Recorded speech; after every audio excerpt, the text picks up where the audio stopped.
Hello and welcome to another edition of Redleg Roundtable here in part 2 of why we are Reds fans. I am pleased to welcome Christ Garber. Chris, thanks so much for taking some time.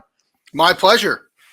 Hey, you've been a longtime contributor, and I will confess that, when I discovered Redleg Nation Radio, as it was called back then, you and Chad talking together were some of the bigger reasons why I, continue to tune in. So thanks so much.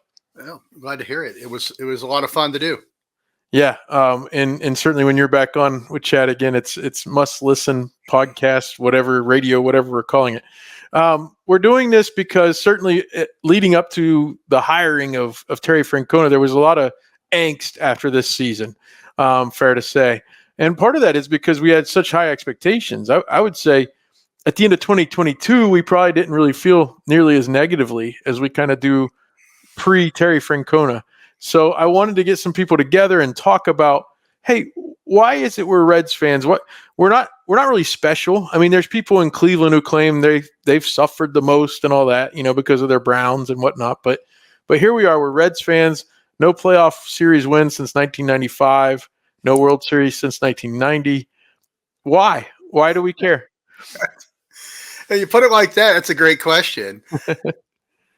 Yeah, I mean, mine goes back probably like everybody to being a little kid. And it was probably some osmosis from my family, but, just being a 4-year-old, 5-year-old kid in the late 70s, super into like the tail end of the Big Red Machine. I don't remember the World Series championships. I just remember kind of 78, 79, that era.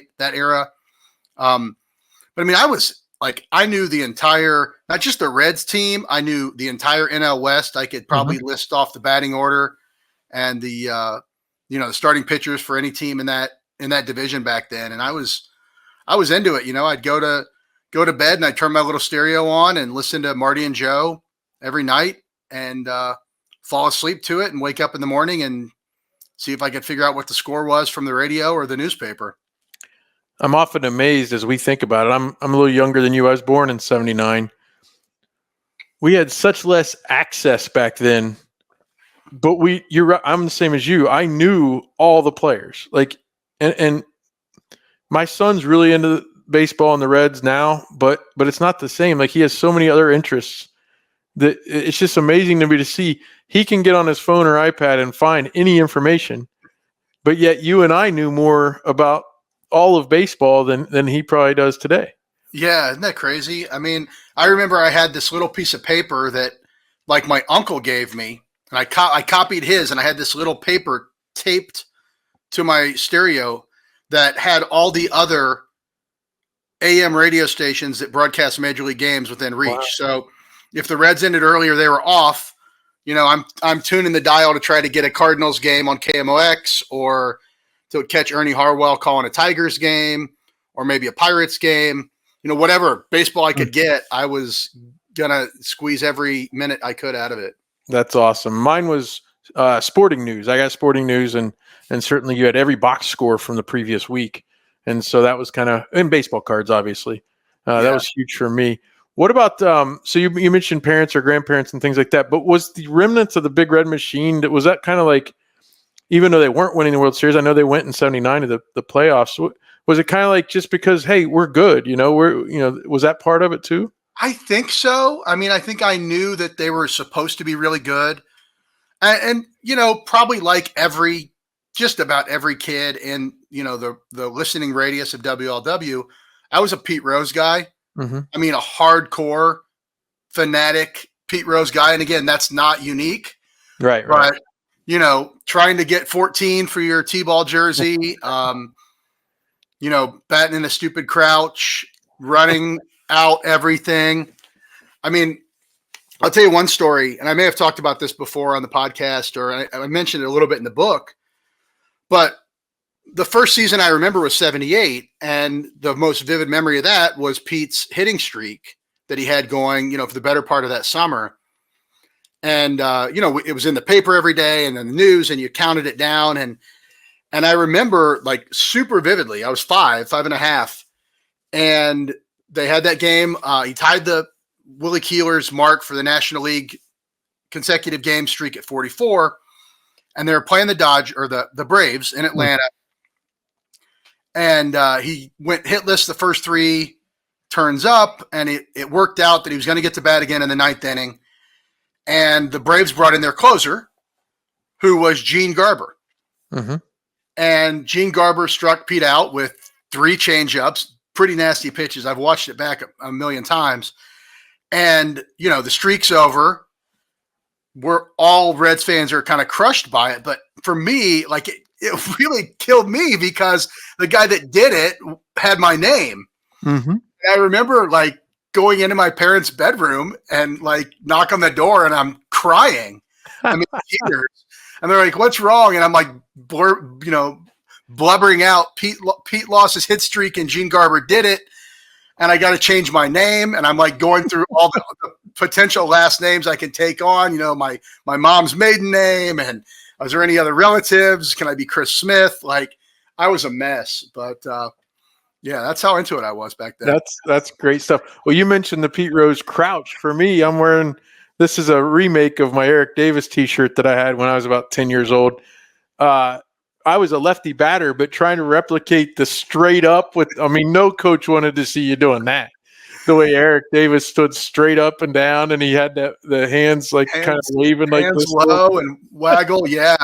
Oh yeah. I mean, for me and my brothers, and I've got an uncle who's a few years older, wiffle ball all the time. Yeah. And I'm just trying to do Joe Morgan right-handed. And Pete was not a good stance to emulate for wiffle ball. No, like nobody wants to just do that, 36 times in a couple hours.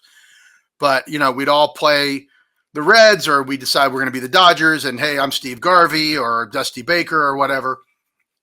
And a lot of those guys that weren't the Reds, we were making it up what they looked like. Mm-hmm. You're trying to remember what the baseball card looked like, or maybe you saw them on the Game of the Week, but. Sure. Those guys, I mean, there was, Reds were on TV 8, 12 times a year, probably. That's about right. Yeah. Now, you mentioned being 5.5. Where you were were you between Cincinnati and Dayton? Is that where you grew up? Yeah. I grew up in the kind of south end of Dayton. So where I grew up, 3-hour drive, and certainly I was playing T-ball and things like that. And I'll tell you, I didn't glom onto it until that 87 season. And I was born in 79. But that puts me a little older than you would have been when you first have your memories. That's pretty young though, to be that into it. Yeah. I was kind of a weird kid. Yeah. I was, and it was like a little bit of like a circus act, I would be around, I don't know, be at church or relatives or somewhere, you're around adults and they're like, "Hey, who's the second baseman, for the Padres or whatever." And I knew all that stupid information, and there, it was a little parlor trick, I guess. Yeah. Bring the little baseball freak kid over here. That's what Tony Kornheiser will always talk about. He'll be at events or something like that. And because of PTI more than anything now in the last 20 plus years, but he'll have some dad bring his kid up and go, "Just ask him about the 78, whatever." And it's like, "I don't care, kid. There's so many people." He's like, "So many people know sports." He's like, "Okay. Good job." Yeah, exactly. Well, yeah, go ahead. Well, I was super into it as a little kid, and then Pete left the Reds, mm-hmm. and then Joe Morgan. They made the playoffs in '79, but that was over kind of before it happened. Really, it felt like. And then Joe Morgan left, and Sparky got fired, and then they had the strike, which was I was 8 then, and that was just devastating. Like, there's no baseball. Period. That's it. There's no baseball, guys. Sorry. Mm-hmm. And then they tore the team apart. And that was like a rough time because I was still hardcore Reds fan in 82, 83. And I'm going to school in my red shirt, and I had a pair of these like canvas Cincinnati Reds tennis shoes that I wore to school. And, all the other kids are bandwagon kids, right? And they're moved on to whatever teams are good and are just mercilessly mocking the Reds fan. So kind of, when you talk about picking it up in 87, I mean, that was like coming out of the darkness into the light for me. Yeah.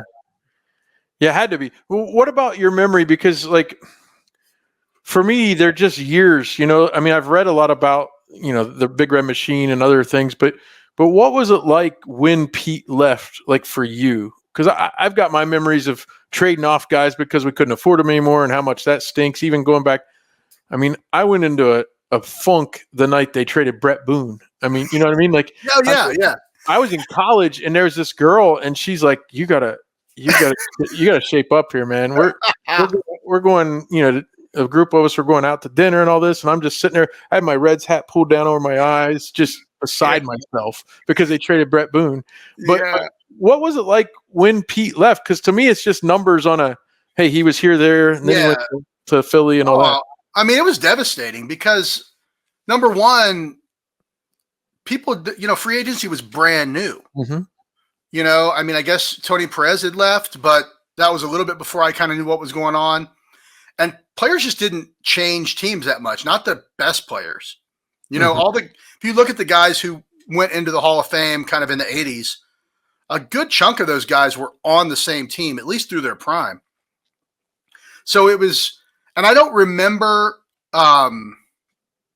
hearing it was going to happen, or you know what I mean? Like there wasn't nearly as much kind of churn media-wise. So I don't know if it was like, oh yeah, it's kind of foregone conclusion. Pete's going to go when his contract's up. It was just one day, Pete Rose is now a Philly. And, it was like they moved Fountain Square. I mean, he was such an institution, as, everybody knows. And if you didn't know, you learned in the last couple of weeks. He was like a literal institution in the city of Cincinnati. And so having that thing, the most famous guy in town, the most popular player probably the Reds had ever had on a national stage, just gone one day, was just like, it was hard to even comprehend, honestly. Well, and he was older, but at the same time, the things you hear from Mike Schmidt and people like that, like he rose the level of those Phillies, and certainly they were in the playoffs and won the World Series in '80 right away, and then we're still good.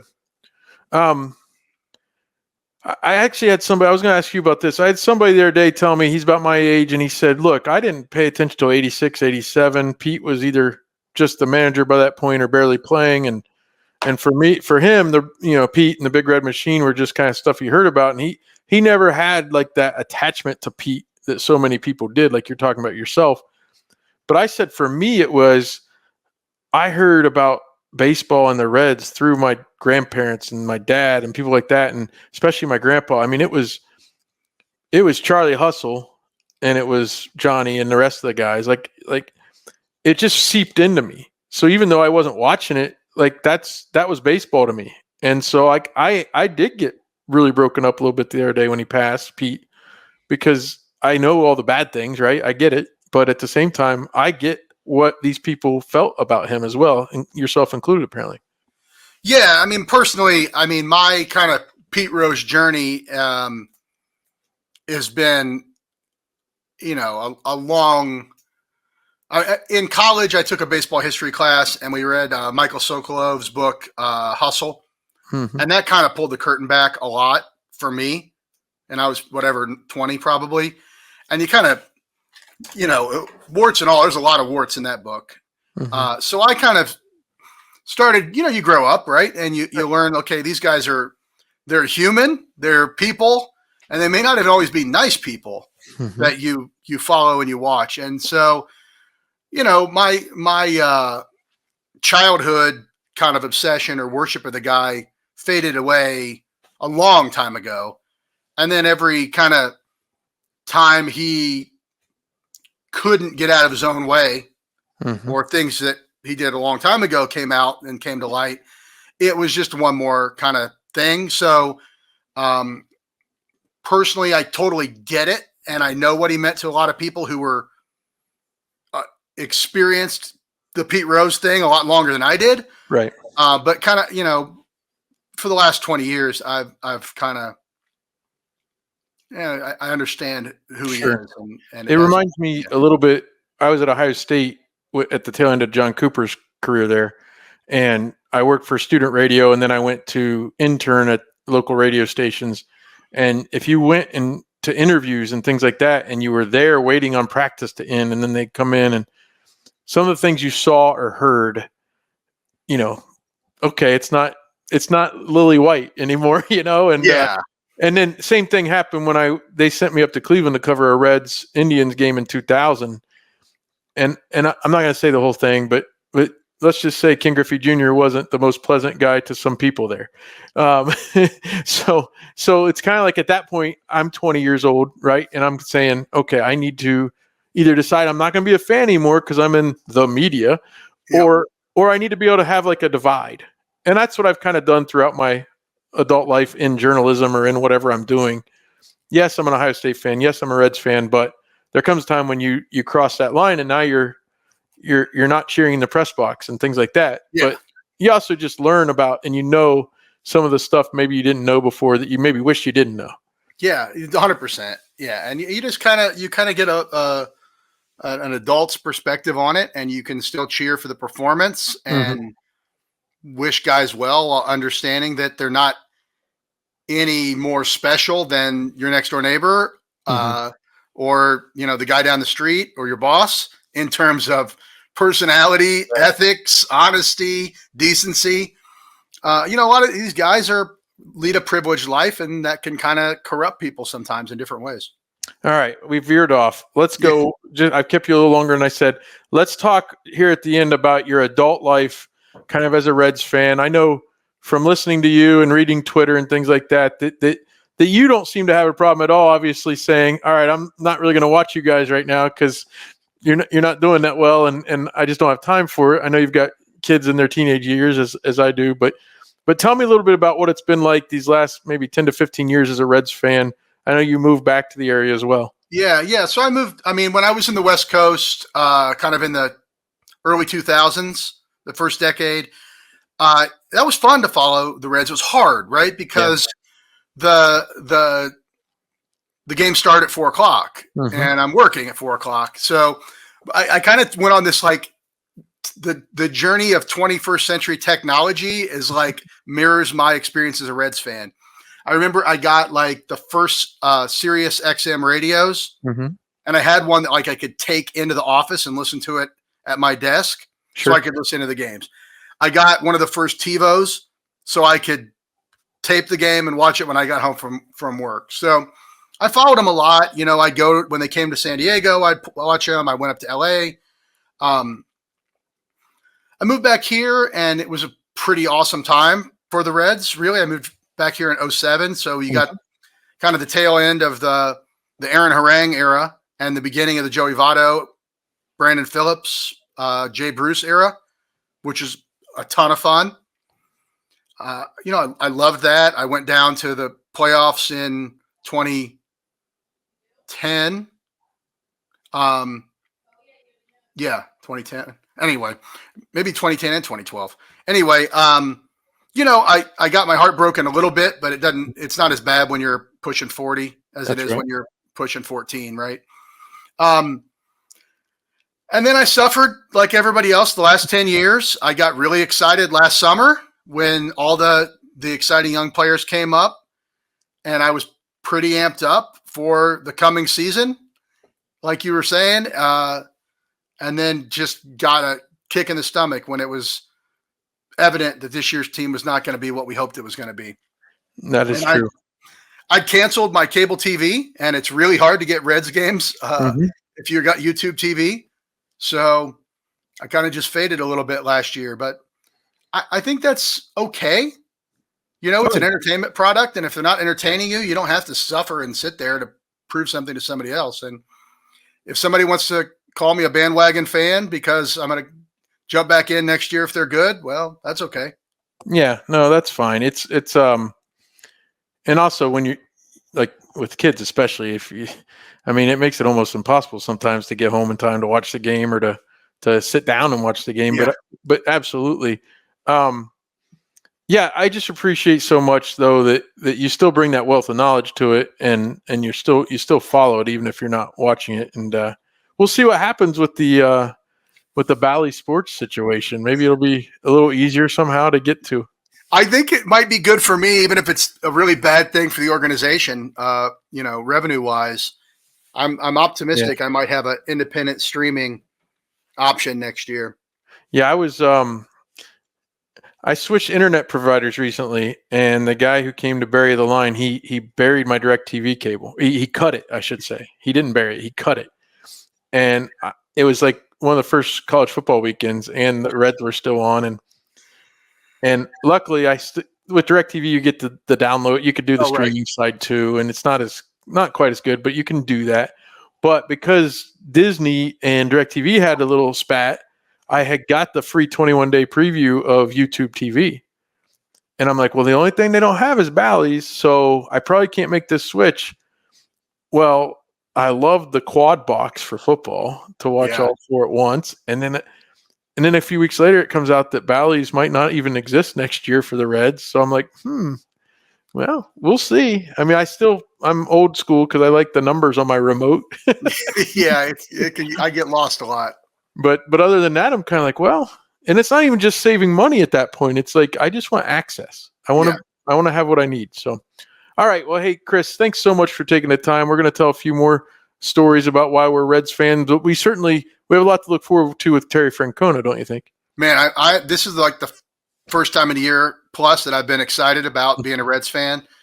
I mean, his opening press conference was it was stunning, honestly, in terms of just his emotional intelligence, the level with which he gets it.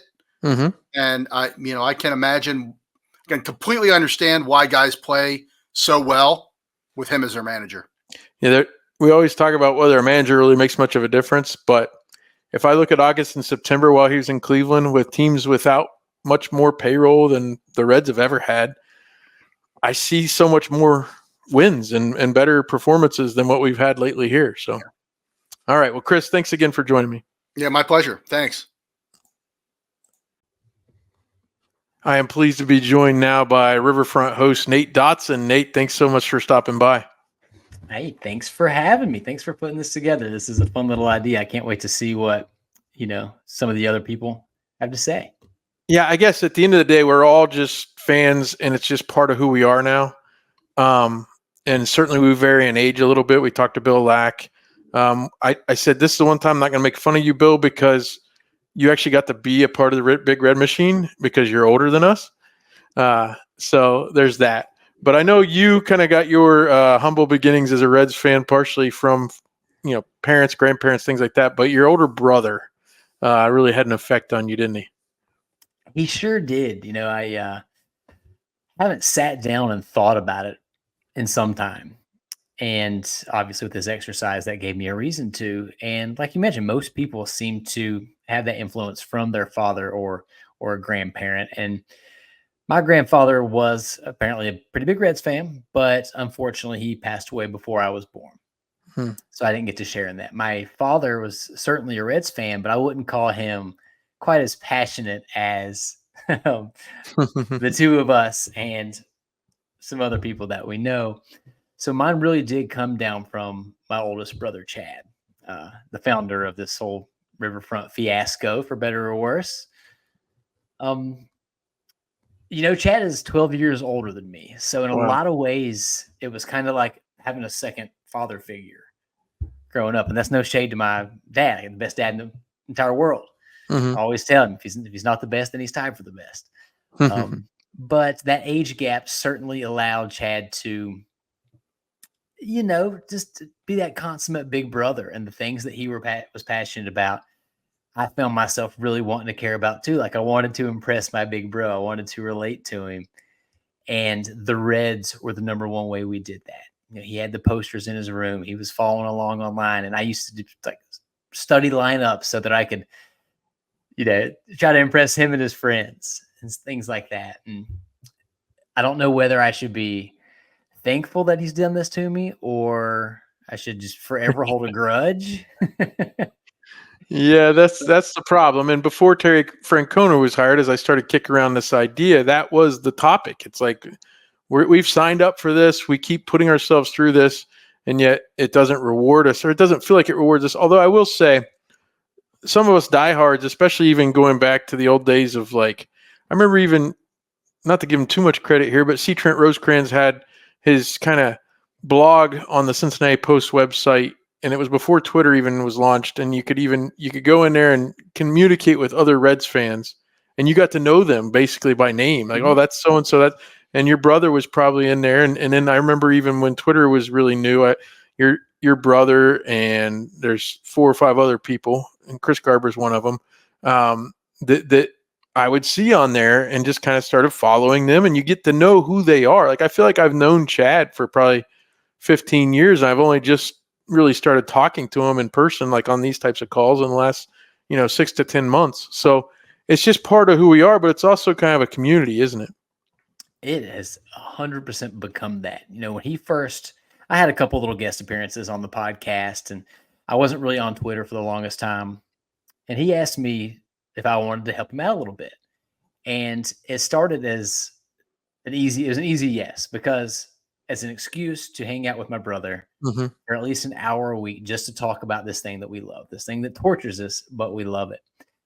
And from there, you mentioned that community. I mean, him and Bill Lack were on this Reds listserv that was really the beginning of all this thing. And I think Bill was the driving force behind that listserv. And it was just people sending emails back and forth to each other about the Reds, just this crazy conversation. They were talking about analytics back then, about whether or not bat average was a worthwhile stat. And then you fast forward to now, and we've got this community here with so many people contributing to Reds-based content. I have an extra, 10 or 12 people in my life that I would consider good friends, just because we are fans of the Reds. And for people like me and Chad who aren't from the area, we're from Appalachian, Virginia, but for some reason there's such a tie to the Reds down there. It's the closest pro city to our hometown, even though it's 4 hours away. But we could watch the Reds games, and I think that region is sort of booming, the coal boom happening at the same time as the Big Red Machine. And then we talk about guys like Pete Rose and so many players, people from our area identifying with the way that Pete Rose played baseball. It was how they lived their life, that blue collar, just sheer effort over, talent and everything they could do. And then we had a grandmother that was a pretty big influence that I bet my brother's going to touch on. But she dressed up as Pete Rose for Halloween when she was 90. Pretty incredible. Let's go back to your childhood. You mentioned you're 12 years older. You're 12 years younger than Chad.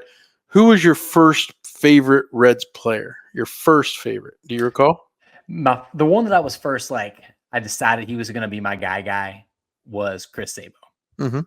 I mean, I love Barry Larkin, and that fandom lasted a little bit longer, but Chris Sabo was my guy. It was the rec specs and the rookie of the year. And then I was, 5 years old in 1990. So I was there, but I can only remember the flashy bits. And the random guy in rec specs was something that stuck with me. Yeah.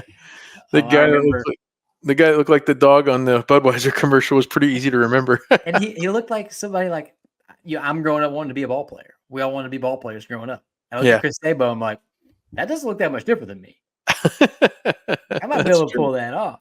There you go. I remember I drew Chad a picture. I couldn't have been older than maybe 7 years old.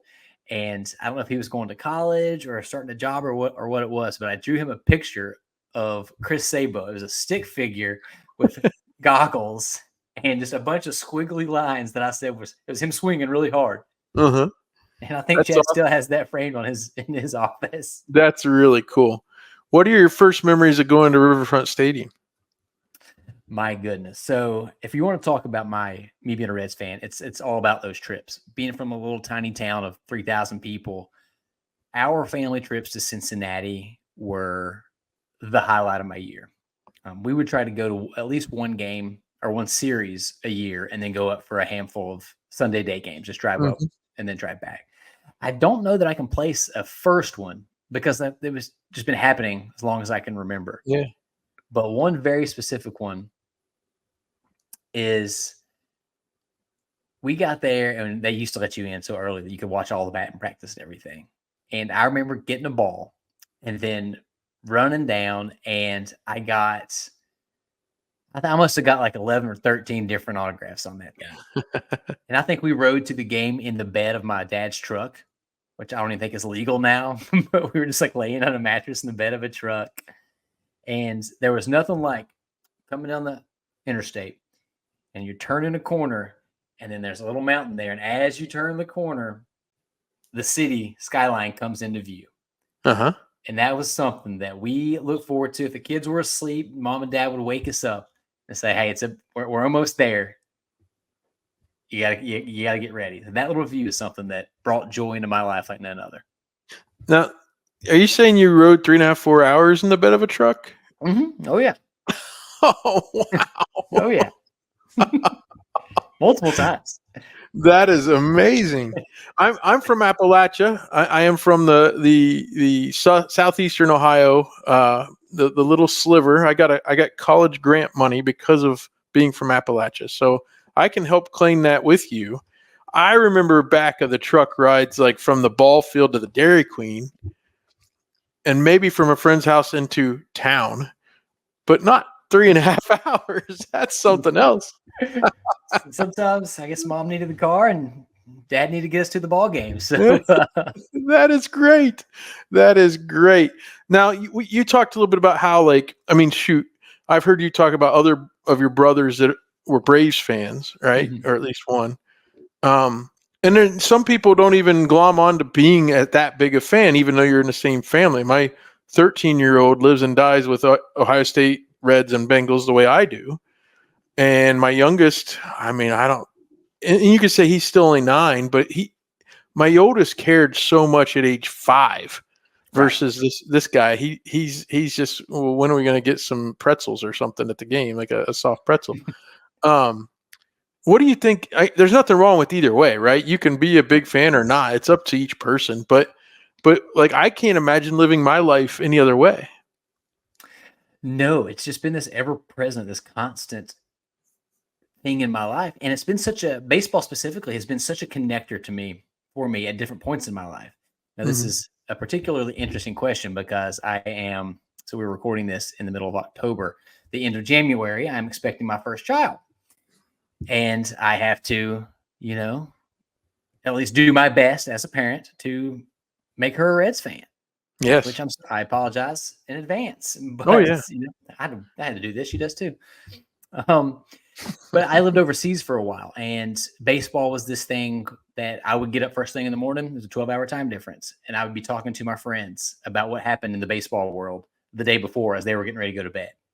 And it's just always been this thing that connected me, kind of rooted me to the people and the places that I cared about the most. And I don't know that it's a generational thing or what, but I have a feeling that my daughter is going to be similarly passionate. Okay, I'll get you out of here on this. Tell me a little bit about, it was Japan that you lived in, right, at one point? China, actually. China, I'm sorry. Okay. So you lived in China. I see that was a connective type thing for you, is to keep a hold of your Reds fanhood or your baseball fanhood. But what was it like trying to follow your favorite team from so far away? Unfortunately, it coincided with the last time the Reds were good. Yeah. I got there in January 1st, 2012. So, yeah, I miss some of the best years that we had. A couple of the best years as Reds fans. It was tough. They didn't. So I don't know how much you know about it, but Taiwan is baseball crazy, but mainland China not really. Uh-huh. So it wasn't until I'd been over there for a few years until I was able to get like special satellite packages that would even show highlights of baseball games. So it was box scores, it was Gamecast, and the internet over there is pretty dodgy. So it was touch or go whether or not the internet was even going to work on a day-to-day basis. And I'll never forget the fateful Buster Posey Grand Slam game. Me going to like a bar area because I knew that I had my Wi-Fi connected to one of the bars there. Found out they were closed, so I'm just standing outside the the spot just so I can connect the Wi-Fi and watching Gamecast on my phone as all that went down. That's rough. But it was always nice that I had a handful of friends that would expect me to get on like Facebook Messenger or something in the morning, and we would just connect. And he was this one specific guy's a big Braves fan, and we would just talk about our different teams and what's going on and what we were excited about and what we saw that day, every single day. Okay, that is pretty cool. Well, I guess now that you are in Texas, do you have hopes of next year as a new father, getting up to see the Reds in person up in Cincinnati next season? Do you feel like you can make that happen for us? I would love to. I can't think of anything better than getting my daughter dressed up in a little Reds onesie, taking her to the ballpark, and on top of Cincinnati, I'd love to do it in Bristol at the racetrack. Combine That'd that be with a neat. little family visit because that's super close to home. Okay, okay. It'd be great to have a Riverfront event down there. That would be something else. That'd be Um, amazing. If not there, then we'll definitely do it at Great American. yeah, that'd be really cool. Now, I want to share real quick since you were talking about kids. I took my first son to his first Reds game, and it's a 2+ hour drive from where I am. It's not like I live in Cincinnati. I'm in northeast Columbus area. Mhm. Took him when he was 4.5 to his first game, and I worked as a sports writer, and so I had Thursday during the day off. So it's a 12:35 game. I'm thinking in my mind, if I can get to the fifth inning with this 4-year-old, I have won the day. I Oh want him yeah. to see the stadium. I'm talking up the hot dog I'm going to buy him, all the things, and I let him play in the play area, things like that. This kid, Nate, made it not only throughout the fifth inning, he made it through the whole game. And we watched Chapman save the game with the fire coming out of the fire stacks, and he was in awe. And I had him. And then by the time I was going past Kings Island, going up I-71, he was out cold. So that was a great day. And he was already kind of a fan. He would tell me about BP hitting the ball and all this stuff when he was 2 or 3. But those are the moments I cherish as a dad, and I can't wait to hear your side of that when you get to have those moments too. Yeah, those little moments that they'll always remember. I got the only ball I ever got at Great American during play. I got some batting practice balls. Is a game that only Chad and I went to. We drove up on a Sunday to watch the game. We turned around and left right after us, and we were sitting by the right field foul pole, and I got a ground rule double because it landed in the spot that only my seat had access to, Oh, wow. and we were able to get that. And I just thought that was the coolest. That is great. That is awesome. Well, hey, thanks so much for taking the time today. And this will be a nice 2-part package we're putting out with Riverfront hosts. Why are we Reds fans? And I'm really enjoying finding out from you guys kind of why you guys are fans. This is awesome. Yeah, thank you for putting this together. I know my wife is confused as to why we care about this team, so it'll be nice to Well, show her this so that she can she can all understand. right. Sounds good. Thanks so much, Nate. Thank you, Seth. Here for the last installment of our Why Are We Reds Fans on Redleg Roundtable. This is Seth Shaner along with Chad Dotson. Chad, thanks so much for sitting down. Oh, always love talking Reds with you, Seth. Absolutely. Now, again, I've explained to a few of our fellow co-hosts the reason I was going to do this was, after some expectations going into the 2024 season, we certainly were left not not enjoying the season as much as we wanted to. And while the hiring of Terry Francona helps the situation quite a bit as far as our outlook goes, it still has left a lot of us wondering why. Why do we do this to ourselves? That's a great question. we are. You're right. We're constantly asking ourselves that all the time, and the ultimate answer is because we don't have a choice. We're kind of hopeless. Yes. This is sort of it's been bred into many of us from an early age, and at this point, I realize that I can't stop. I can't help myself. So let's just try to get what enjoyment we can out of it. Well, absolutely. We've got to do that. Now, I saw you repost a tweet today basically saying that it's been over 10,000 days since the Reds have won a playoff series. And, of course, that's very depressing. But take me back to when you were a child, because it's well known on the Riverfront before that Redleg Nation radio that you didn't grow up in Cincinnati. You grew up, I believe, in the state of Virginia. So tell me a little bit about how you became a Reds fan and kind of, I think I understand it with Reds country being what it is and kind of far flung, that kind of thing. But tell me a little bit about the roots of you being a Reds fan. Well, you're right. The Reds country piece of it is a big part of it. But when you say Virginia, this is a little tough for some people in Virginia to understand. Where I'm from, where I was born and raised, is on the far southwest corner of Virginia, and it's right on the Eastern Kentucky line. So, I mean, the capital of Virginia is Richmond. Where I grew up is way closer to Columbus than it is to Richmond. Even Virginia is a strange state. At the very tip end of Virginia is further west than Detroit. People don't understand that. So, so I grew up in what they used to call Reds country. You know, I was born in the 70s, and at that time, the Bob Howsam and the Reds depended on people coming from far away to watch the team, and so they seeded these radio stations all over what they called Reds country, and it was Virginia. It was obviously Kentucky, but Virginia, Indiana, West Virginia, you know, just sort of all over, and that was what I was born into.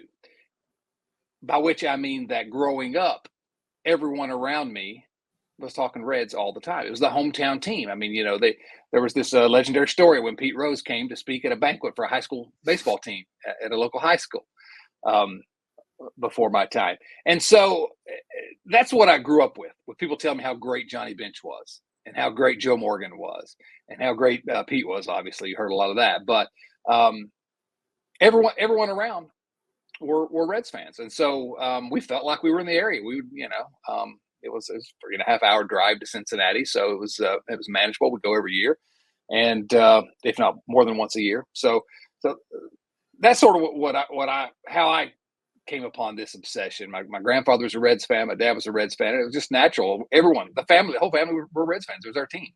Well, and that's totally understandable. But it's funny that you put it that way. 3.5 hours. Where I grew up, it was at least 3 hours, depending on the way you went and whether you hit traffic. Because you would either have to drive all the way up to Columbus and then over and then down, or you could try to get there by, you know, some means necessary, crossing into Kentucky and back and forth across the river multiple times and things like that.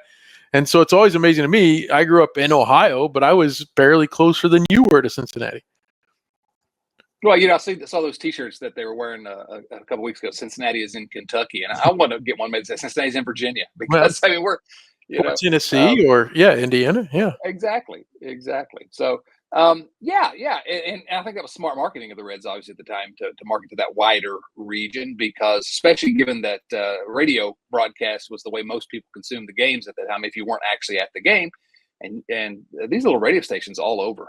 There's still a local radio station in Gate City, Virginia, I believe, that carries Reds games over the air. So it's that's the root of all this. Well, we saw it on the radio, that's for sure, growing up. Now, tell me a little bit about young Chad and his favorite player. Who was your first favorite player? My first favorite player, you know, I want to say it was Johnny Bench. But the truth is, I never saw Johnny Bench play. I only liked him because everybody told me he was great. Yeah. And as I started to really get into baseball as a young 9-year-old, Johnny Bench's last year. And so, you know, I ended up wearing number 5 in Little League, but that was really just because everybody else loved Johnny Bench. My real first favorite player, the first player that I really was mine, was Mario Soto. And people don't realize now how great Mario Soto was to a young Reds fan, because when I first became a Reds fan, it was actually pretty good. It was a pretty good way to get introduced to this team. They were awful, you know, 1983, you know, it was just a terrible team. But Mario Soto was the one guy that was recognized around the league as a star for Cincinnati.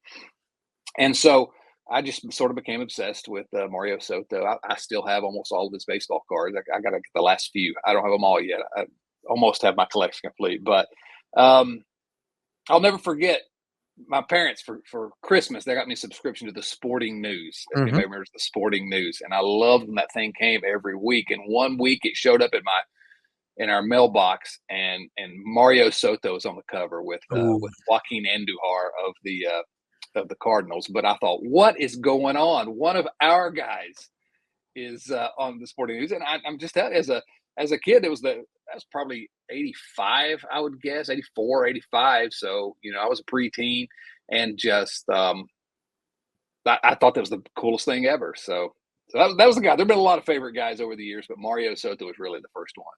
When you were around that age, did you have cable television? No, goodness, no. So I've told that story to a few people, even in these interviews, but the Sporting News was huge for me growing up, because you get a whole week's worth of box scores. That was it. Just consume all, and I don't even remember reading some of the larger articles. I would read, I think Hal McCoy did a little, and there was a guy, I remember Chris Haft, I think, wrote for the Inquirer at one point, and he might have been a contributor at one point as well. But they would give you basically recaps of the games by your local reporter, but you get all those box scores, and that and baseball cards certainly were very fundamental in me learning the game. Well, baseball cards was a huge part of it for me as well. And we can talk about that if you want. But the sporting news, you hit on the big thing. I read everything there was about baseball in every issue because I was desperate for baseball news as a young, sort of baseball hungry kid. And yeah, Hal McCoy wrote and it's crazy to think about now, but it's a few paragraphs each week just recapping what happened.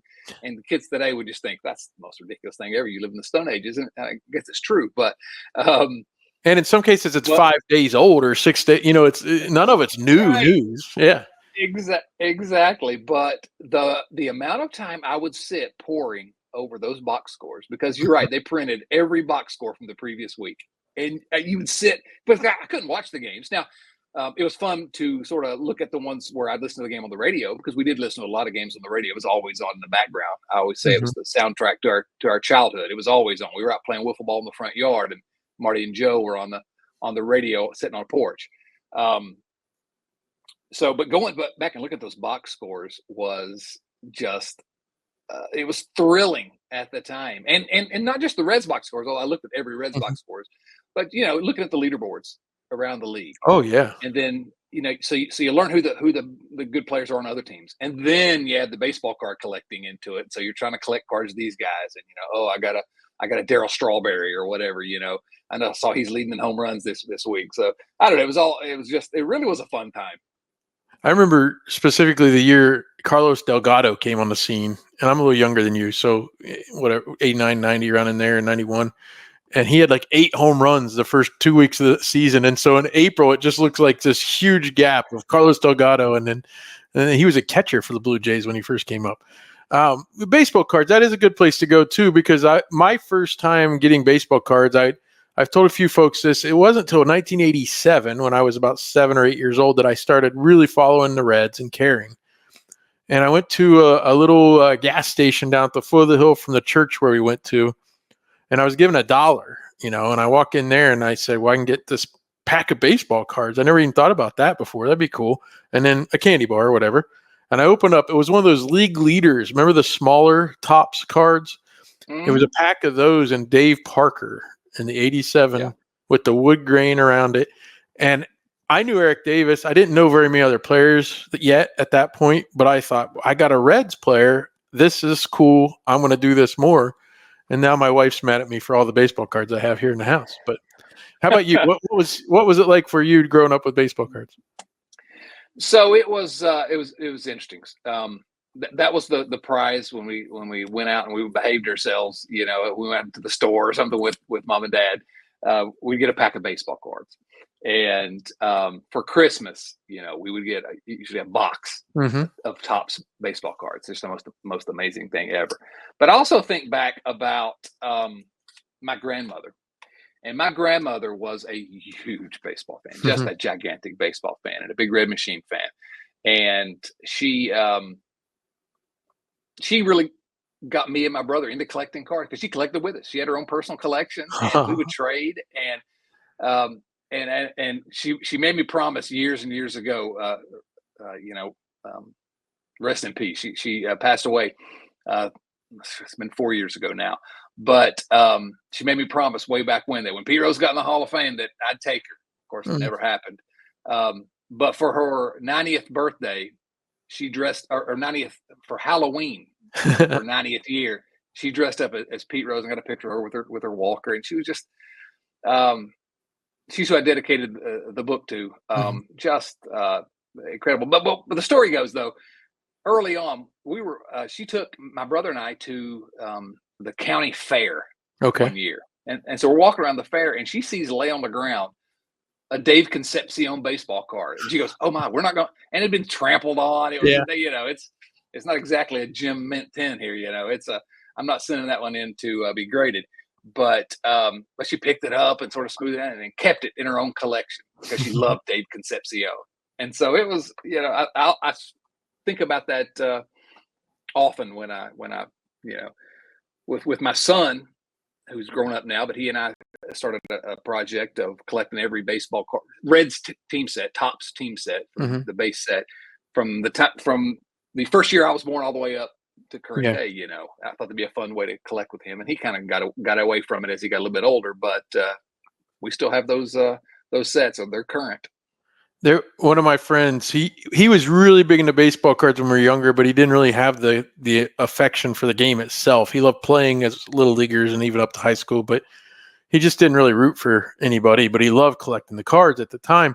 But his mom was a big Red Machine person, and I think at one point she gave me a 1976 Joe Morgan, and a couple of years ago she passed away. Wow. And I almost took that card and put it in a casket. Like, I don't know what anybody would have said.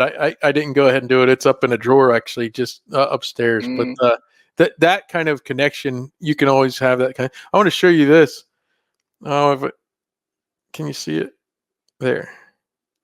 What is that? That's Adam Dunn with a jersey. Who's the trade? Yeah, Dunner. Well, I'm going to show you what I have sitting on my desk. I just happened to see it after we were talking about it. There he is, the big 85 Donruss, right? Yep, Mario Soto. So yeah. So anyway, the generations of Reds players, even he was instrumental in helping Volquez and Cueto with their changeups. That was always a really cool story to me. I agree. Same with me. It was I don't know. He's still a gigantic figigure in my Reds fandom, and it's all because I picked him out when I was 8 or 9 years old. As being my guy, but that's the way it works, all right? It's somewhat random. However, I guess I lucked out because the year I started caring was Eric Davis's he might be Willie Mays moment. So it was, but I will say it was funny because we would always collect our favorite guy, and I knew a guy that had a Canseco collection, another guy had McGuire, another guy had Bo Jackson. It was a little bit later for Griffey, but we would trade. Hey, if you get a Bo Jack, or if I get a Bo Jackson, I'll give it to you for that Eric Davis. And I remember, like, one by one, they kind of all fell off, right? I mean, McGuire held on the longest with the big home run chase, but even that kind of got diminished because of the steroid situation. So, but now you look back and it was just all for fun. We always thought, well, these are going to be worth something someday. No, not that time. But I'll never forget that 1987 top set with the wood grain that you mentioned. But Eric Davis's card in that is it's one of the best cards ever. 85, but I just love that card. It's my favorite card. But anyway, part of the reason I love it is I had a buddy who was a big Philadelphia Phillies fan. And so I traded him for a Von Hayes card. I got Eric Davis for Von Hayes. Buddy, you're crazy. Oh man. I'll still give him a hard time about that one. Well, hey, just a couple minutes here. I'll not keep you too long, but I guess as we look at it now, we're grown men. Before we came on the air, we were reminiscing a little bit on your kids kind of being adults now, and my boys are still younger, but we're seeing time fleeting. I think both of us. It's kind of passing before our eyes. What does it mean, the Reds right now, to you, as far as, like, it's just always going to be there, isn't it? It's just part of who we are. Yeah, I mean, I used the term hopeless earlier. I think we just are. I mean, the truth is, I've actually watched and really paid attention to fewer Reds games this year than I have in many years, since before we were able to watch them all.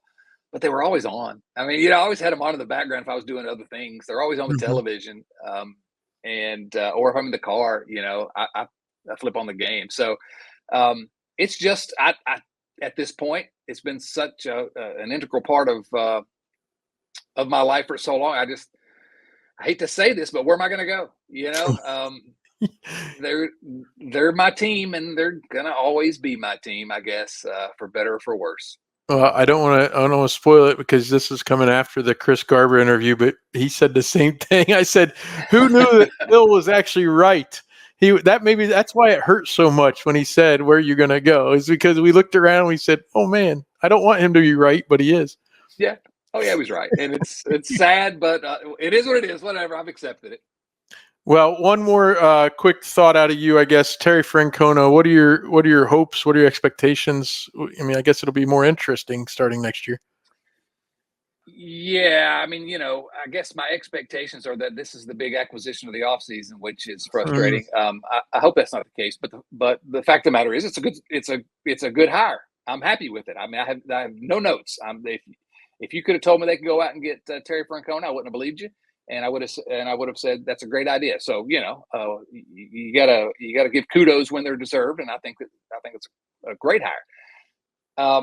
He has done some things with rosters that aren't complete in the past.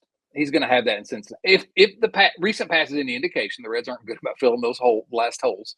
And he also has a team. The reason people are like, why would he come if they didn't promise him to spend some money? I say, well, if you look at this roster, it would intrigue almost any manager. There's a lot of good young talent here still. A lot of holes. We'll discuss those, I guess, in the coming months. But it's an intriguing roster with some fun young players, and if you're going to come back out of retirement, and they weren't going to put you in charge of the Dodgers, which actually they might have, because the Dodgers don't win this year, they may fire their manager. But I can see why someone would want to come and help this team grow. And then if you can take the next step, all of a sudden you're a legend in Cincinnati. So I like it. If you could be a legend in multiple cities, he's a legend in Boston. He's also somewhat of one in Cleveland, and let's go ahead and cap it off. And years ago, I said he might come to Cincinnati because he's friends with Marty Brennaman. And this was like, 2012, 2011, after the Reds kind of took a nosedive after the 2010 season. I was like, oh, maybe they should relieve Dusty of his duties and have Marty place a phone call. And I was mostly joking, but Marty did place the phone call basically, which is think how much better it would have been if it had been in 2012. I know. Yeah. So, oh well, is what it is. Here we are. Well, hey, thanks for joining me, and everyone out there. Drop something in the comments about why you're still a Reds fan, because we've got a whole offseason to kind of ponder that as we look forward to the Terry Francona era. Chad, thanks so much for taking the time. Always fun talking to you, Seth. Thank you.